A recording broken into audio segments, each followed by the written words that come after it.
Hello and welcome to our Fair Chance Conversation series. I am Solomon Moreno Rosa. And I'm Matt Joyce. And today we are thrilled to be joined by Keilon Ratliff, who is the Vice President at Kelly Services, which is an outstanding leader in fair chance employment. Keilon, welcome. Thank you. Happy to be here. So Keilon, we've had a chance through this set of conversations in this series to speak with a pretty wide range of employers and workforce leaders. But your approach to this work and Kelly's approach to this work, I think is pretty unique among them. So would love to start out by just kind of hearing, how you came to the work, how Kelly has engaged and invested in fair chance hiring. No, sure. So just to level set here, I've been in staffing for 20 plus years. I'm trying to get used to saying 20 plus, so I don't give my exact number, but 20 plus years in staffing. And Kelly Services has been around for 75 years. In my 20 plus years, I've been at Kelly 19. And ever since I started Kelly has always been a company who believed in a noble purpose and doing what's right for talent and putting talent first. And so in 2020, the fall of 2020, we launched an initiative called Equity at Work, which was an initiative that focused on removing barriers for our talent to find work. And barriers can be defined in many, many different ways. But that was our focus. And so for me, I looked at an opportunity for something I was passionate in, and that was second chance hiring and giving people a second chance opportunity that were just as impacted. And it was something I brought to our company to say, hey, one of the ways we can operationalize equity at work is by taking a look at second chance hiring for just as impacted talent. And so that's how it all came about. And we launched it formally. However, historically, we'd already had some programs where we were in activity with it, and it already launched the behaviors. However, we didn't have a formal name for our program, but we just recently in 2021, early part of 2021, formally launched our program, which we call Kelly 33, which is for just and impacted people to find work. Great, and would love to hear just a little bit about how Kelly thinks about and looks at sort of success in this work. When you're talking about supporting and providing opportunity for second chance candidates and folks involved with the justice system, what does that look like for you, and how do you know you're doing it right? How do you know you're being successful? Yeah, so that's a great question, and it's one of those where it's twofold, right? So internally, we practice what we preach. So internally, we have removed many barriers to hire talent that may be just as impacted and looking for opportunities. As we've evolved as a corporation, as we evolved in looking at our policies and terms and conditions with regards to what we would accept. So that's something we had to go through from a learning perspective, an education perspective to become familiar with what made sense. But if we were going to practice and if we were going to preach that, we had to practice that. So we launched different programs internally to move forward in that space. Externally, as we work with a lot of our customers, we've also had many, many different customers who are on different ends of the spectrum with regards to what they're interested in, what their focuses are, what they're willing to allow. So when you ask the question about success, I think it's unique to that customer, right? And once we start that conversation and go down that journey, the ultimate goal and the ultimate desire is to partner with our customers to pay for a pathway for the talent, right? And to get more talent, equal opportunity. Many customers that we engage with didn't even realize that they were somewhat discriminating against the market of that hidden talent that were not given opportunities. Many of the customers didn't realize that a lot of their terms and conditions and policies that they had in place were outdated. Many of them, and we're talking HR executives that had never even read their terms and conditions, let alone really understand how a barrier was in the way for talent to come on board. And then I will tell you too, surprisingly, there was many organizations that from a talent acquisition perspective or HR perspective or legal perspective, were not speaking with their operations team. So operations teams typically to get product out the door, they need talent, right? And they're asking to bring talent in. And oftentimes they're not connecting those dots as to why talent isn't coming in, or why a person will go through a hiring process and then, not be elected for a job. But a lot of times it was because of a barrier that the two sides were not aligned with. And so we found success by getting our customers to align not only internally, but externally together with us. And once we're all on one accord, map out a program and a process to, go at the market a little bit differently, and get the talent to where we are removing those barriers, and we're doing what's right for not only that customer, but also the community. Appreciate that, Keilon. Curious, as you were working towards garnering buy-in and commitment from leadership and decision makers, how did you find yourself and the team making the business case around fair chance hiring? Curious if there were resources or education that was instrumental for Kelly leaders in order to make this decision and to become champions of fair chance hiring. Absolutely. That's a phenomenal question. And I will tell you, it was a struggle. Just being candid and open and honest. There's a lot of biases that are out there with regards to justice impacted individuals, right? And I think, one of the key data points or stats that I think that really resonated with a lot of our internal leaders was the 33%. And we call our former brand Kelly 33, and that represents 33% of working age Americans that have some type of a criminal blemish on their record, right? And then if you put it to the number of people, that's 78 million people out there, right? So when you think about that, and you put it in that perspective, if you look at your internal corporations, wherever you work at or whoever you're talking to, that is your coworkers, your friends, your acquaintances, cousins, brothers, sisters, et cetera, that may have some type of a blemish, right? And many people can relate to that when you really sit back and think about it. So we really just level set in that stance to say, hey, this is something that is really, really important. And quite frankly, also from a business perspective, sometimes the dollars have to make sense as well, right? So, and unfortunately, or fortunately, depending on how you're looking at it, many corporations, look at it from the standpoint of, is this worth it? Is this worth our time? What's our risk? Will this hit us financially? And then some look at it to say, hey, it's very, very hard to find talent. There's a war for talent out here. And, we've exhausted a lot of resources. So in order for us to get talent, maybe we should be open to unleashing some of this hidden talent that Kelly or many other firms are talking about here. So Keilon, one of the things I think we're so excited about in just understanding Kelly's model is because you're a staffing firm, you have the opportunity to really engage with customers and sort of consult and advise them. And I think one of the things we've seen, over time with the staffing industry is that often it's the reverse, right? Staffing industries have to adapt to their customers and adapt to their policies and behave appropriately. And this is kind of flipping the script in a way. And I think that's just a really exciting part of Kelly's model. And I'd love to hear just your insights on how you have that conversation, what that looks like when you introduce Kelly's Fair Chance model to your customers. Yeah, no, great question. And again, it comes down to who are you talking to, right? Because oftentimes you can be talking with the best of intentions to someone in the organization or a customer's organization to try to help them understand why this is important. However, they may not have the level of influence to help the program grow legs. And so you have to be very intentional and deliberate with regards to who it impacts. You have to be ready with data and stats, whether that's predictive analytics based on a market that this customer sits in, or they're an existing customer and you have some history and you can kind of lean on that history to say, hey, I've noticed you, for example, eliminated opportunities for 30% of the workforce based on your policies, right? Hey, Mr. or Mrs. Customer, if you can have your pipeline grow 30% that we're showing you as being eliminated based on your process, would you be open to have a conversation about those barriers?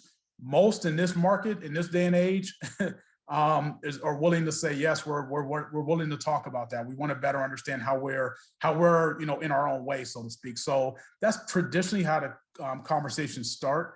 But very, very, very early in the process, we try to establish governance as to who's who's decision makers, because a program of this magnitude sometimes has, legal ramifications with regards to how policy is written, indoor from an operations perspective, how you go to market and how you talk to the market and how you engage in the job that these people will be doing, the talent will be doing, also has ramifications. So therefore, we try to set up governance at the front end in order to kind of, help the conversations move forward.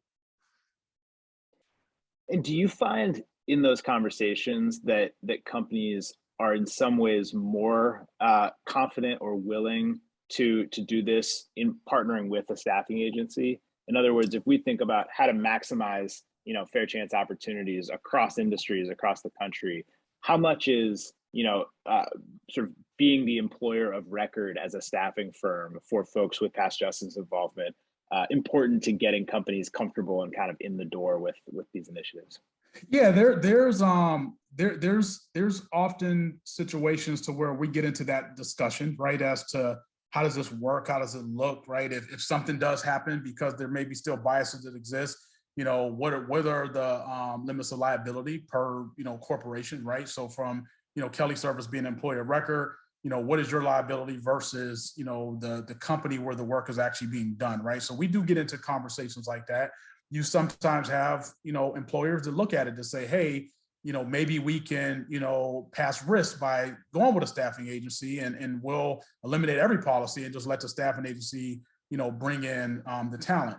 What we do from a Kelly Services perspective on the front end is we try to have those conversations up front to help our customers know that this is a partnership, right? It's really a triad partnership. It's us, the customer, and the talent, right? Our ultimate goal is to procure work and job opportunities and equality for the talent.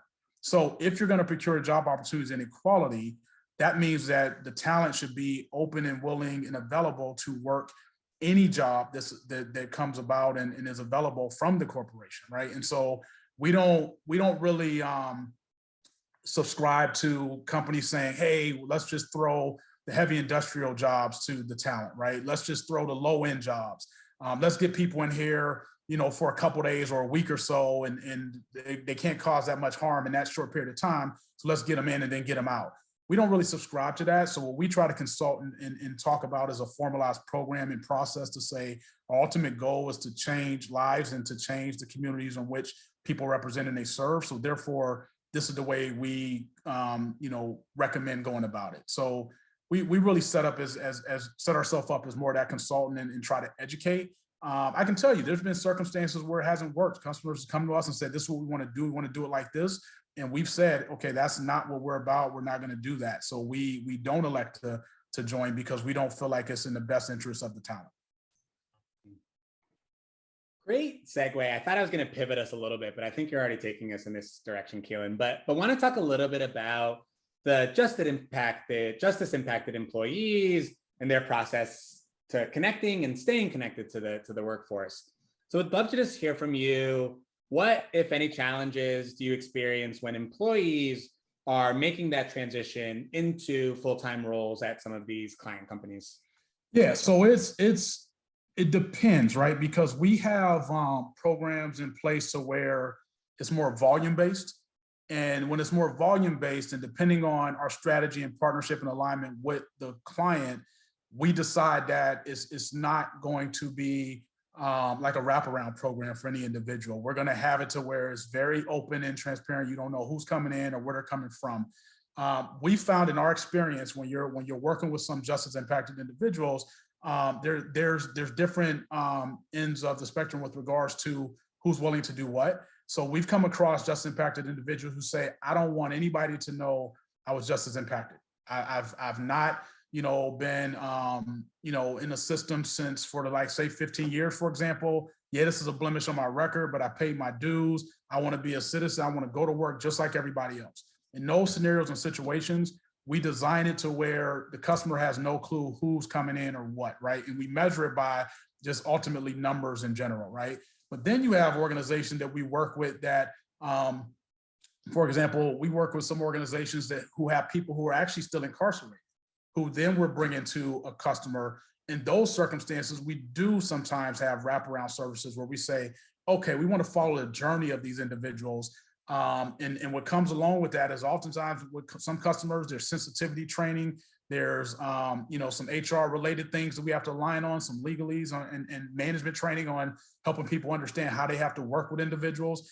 So that's more of a visible program with individuals that we talk about. But it just depends on the customer and depends on where we're getting talent from and what we agree to on the front end. But all of that is set up in our discussions and when we work with customers to set up governance to understand how we're going to implement the program and deploy it, all of that is worked through at that stage. It's such great insight, and being able to hear some of these stories and being able to capture some of these experiences is just really tremendous and goes a long way to influencing the field. You've clearly been in the thick of things, from development to implementation to execution, ongoing management, expansion. And so I'd be curious just to hear what have been some of your learnings in your time leading this Fair Chance initiative, and any outcomes you can share about employee successes, or more broadly just about successes of the company that you'd want to push out to the rest of the field. Yeah, I think so. One of the major learnings I would say just over the course of time and working with many organizations is really establishing that alignment on the front end, right? And understanding intentions. Because if you're working with a corporation and they come to you and their only intention is, we just want to get talent in the door, so that's why we're doing this, we don't really care about the talent, then you're going to hit some roadblocks with regards to a program like this. And a lot of times that's solved by making sure you're at the table with the right stakeholders.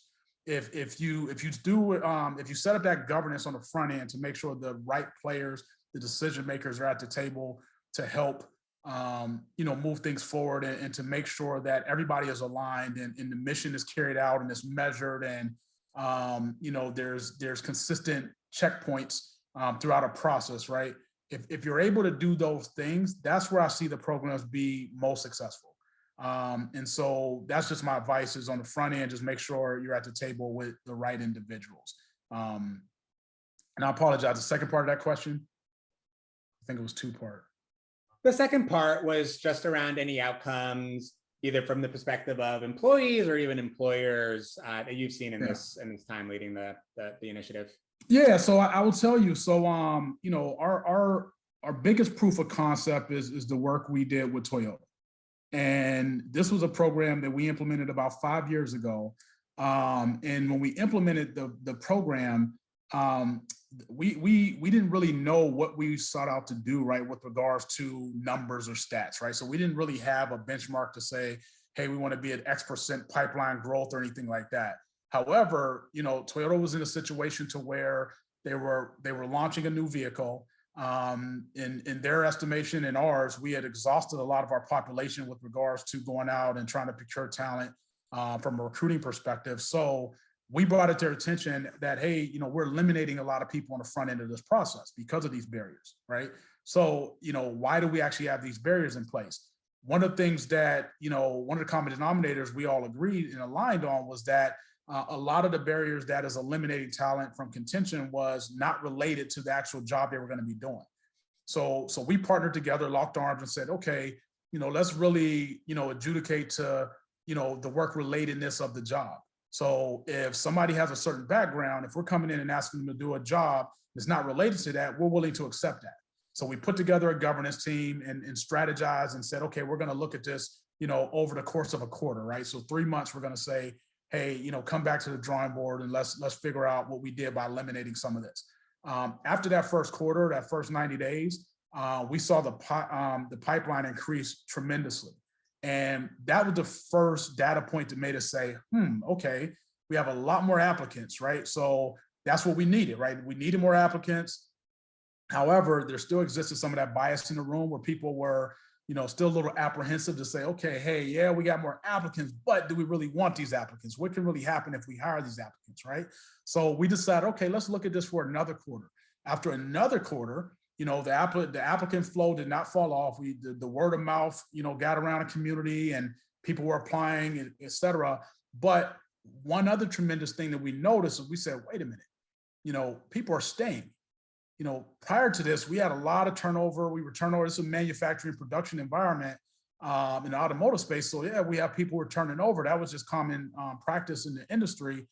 But our numbers have improved. Like, is there something going on in the business? Did we do something different? Could this be a direct correlation of these candidates, right? And we had no way of truly knowing, because again, we weren't following the candidates that closely. We weren't interviewing the candidates. So we said, all right, we need a bigger sample size. So let's push this out for another 6 months. So after a year, we went back and evaluated, and that's when we really started to look at the data, and we're like, oh, wow. Our pipeline went up 20% and turnover improved 70%. And for an industry that was struggling with turnover, Toyota is best in class, and they were best in class at that time. They're still best in class with regards to their numbers. We dropped from 10% turnover down to 3% turnover in a production and manufacturing environment. We brought in over 2,000 associates. That was unheard of, right? And so we had no other alternative but to say, hey, we think this program has impacted, our numbers, right? On top of that, was something we weren't trying to measure for, but ended up, being a derivative of an outcome of and benefit of the program, was that our diversity numbers went up 8%. That was something that they had as a completely separate initiative that they were trying to attack. And here we had all these different programs to try to improve diversity. And the best we did was probably 2 to 3% year over year. And we implemented this, and after a year, we're like, wait a minute, it went up 8%, right? Now that's a fortunate cause and effect. But, the unfortunate thing is that, when you think about the incarceration rate or the people that are just as impacted, most of them are Black and brown, right? So it wasn't something we set out to do, but as a natural cause, an effect of that cause, that's what we got. So those are some stats that we've seen from that. So we, a lot of times we're talking to customers and we talk about that. Customers say, well, who else is doing this, right? And Toyota was gracious enough to go on record to allow us to mention them by name and talk about their program. And so when we mention their name and we start talking about some of these stats, it makes people look at it a little bit differently than just Kelly as a staffing provider, telling you this and promising you something that could happen from this. We now have proof of concept. And from that proof of concept, we now have a multitude of customers who also have proof of concept in place. It's incredible to have that data. I think for a field that is not rich in research and data, to have that level of impact and sort of correlation with the initiative is amazing, and the world should know about that. So I'm excited for that story getting told, on more stages more broadly. Let's wrap this way. Keilon, if I'm about to have a conversation with my CEO at a large company to try to have 2 sentences, 3 sentences to try to convince them that this is a good idea and a good talent strategy to focus on fair chance hiring, what are my 2 or 3 sentences to make that case? I'd say kind of start off how I started off in saying, hey, we have an initiative in place that we cannot afford to spread. And there's an initiative in place that we have to take a look at, and it will be a win-win for us as a company and also for the community in which we want to represent. And if we stand behind what we believe in and who we say we are, then we have no other intention outside of looking at this as an opportunity and trying to roll this out and deploying this program. I can't tell you guys. So again, not to get too deep in detail, but I come from an environment where being just as impacted was the norm, right? And I will tell you, when any leader in any company, or any I shouldn't say leader, anybody in any company, when you come across somebody who was just as impacted and they were struggling, if they ever tell you their story of what it took to get an opportunity, it will make you look at things a little bit differently if you have never experienced that. So, and believe me, once you implement programs like this, you will get a lot of examples of people coming to you saying, hey, this helped me, or I'm interested in this, I can't believe you did that. And to me, that's what keeps me going. And that's the thing that, if you're a CEO or any executive, I would say seek that out if you're worth your weight with regards to caring about your community and caring about your organization. It's a great way to end the conversation, because I think so much of this is just about doing the work and seeing the outcomes of that work and the stories and champions that emerge from that.